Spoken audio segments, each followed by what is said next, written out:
IPL franchise royal challengers Bengaluru June 4న victory ప్యారెడ్లో జరిగిన తొక్కిసలాట మనందరికీ తెలుసు. అందులో 11 మంది ప్రాణాలు కోల్పోయారు, దాదాపుగా 50 మందికి పైగా గాయాల పాలయ్యారు.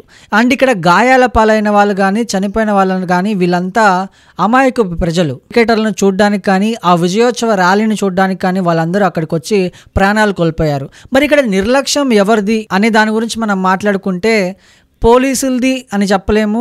అండ్ అదేవిధంగా ఆర్సీబీకి సంబంధించిన క్రికెటర్లు ర్యాలీ చేసినందుకు చనిపోయారు అని కూడా మనం చెప్పలేము. నా అభిప్రాయం ఏంటంటే ఇక్కడ నిర్లక్ష్యం కాదు కానీ తప్పెవరిదంటే ప్రజలది. ఎందుకు ప్రజలదని చెప్తున్నా అంటే ఒకసారి ఆలోచించండి. మీకు అంత అభిమానం ఉంటే ఇంట్లో సెలబ్రేట్ చేసుకోండి, లేకపోతే మీ ఫ్యామిలీతో సెలబ్రేట్ చేసుకోండి. ఎందుకు కొన్ని లక్షల మంది ఉన్న ప్రజలు అక్కడ అంత విజయోత్సవ ర్యాలీ జరుగుతుందని మీకు తెలుసు, అక్కడికి వెళ్తే ప్రమాదాలు జరుగుతాయని మీకు తెలుసు, కాలు తొక్కడమో కింద పడ్డమో కాళ్ళు ఎరగడం చేతులు ఎరగడం ఏదో ఒకటి జరుగుతుందని ఇన్సిడెంట్ మీకు తెలుసు. అలా తెలిసి కూడా మీరు అక్కడికి వెళ్ళి ప్రాణాలు కోల్పోవడం అనేది నిజంగా ప్రజల తప్పు. నిజంగా ఒక్కసారి ఆలోచిస్తే ఎవరైనా సరే ఈ విజయోత్సవ ర్యాలీలు కానీ థియేటర్లో మూవీ రిలీజ్ అవ్వగానే ఫస్ట్ షోకి వెళ్ళిపోవడం ఇవన్నీ అవసరమా అని నా అభిప్రాయం. నిజంగా అవసరమా ప్రజలకి ఇవన్నీ? పిల్లల్ని తీసుకెళ్లి ఆ రోజు థియేటర్లో ప్రాణాలు కోల్పోవడం, ఈరోజు 11 మంది చనిపోవడం, 50 మందికి పైగా గాయాలు పాలవడం. మీ ఫేవరెట్ యాక్టర్ కానీ లేకపోతే మీ ఫేవరెట్ క్రికెటర్లు కానీ వీళ్ళందరూ మీకు ఏమైనా పెట్టేది ఉందా? లేకపోతే మీకు ఏమైనా ఇచ్చేది ఉందా? ₹1 సాయం చేస్తారా? లేకపోతే మీకు ఏమైనా ఒక పూట అన్నం పెడతారా? పెట్టరు. ఎందుకు ప్రజలు ఇంత అమాయకంగా ఉన్నారు? మీ ప్రాణాల మీదకి తెచ్చుకుంటున్నారు. ఇక్కడ క్లియర్ కట్గా తప్పు ఎవరిది అని అడిగితే నా అభిప్రాయం ఏంటంటే తప్పు ప్రజలదే, అక్కడికి వెళ్ళిన వాళ్ళదే. ఎందుకు వెళ్ళాలండి? నేను ఆ సెలబ్రేషన్స్ చూశాను. చేసుకుంటే చేసుకోండి సెలబ్రేషన్స్, కానీ ఆ రేంజ్లో అవసరం లేదు.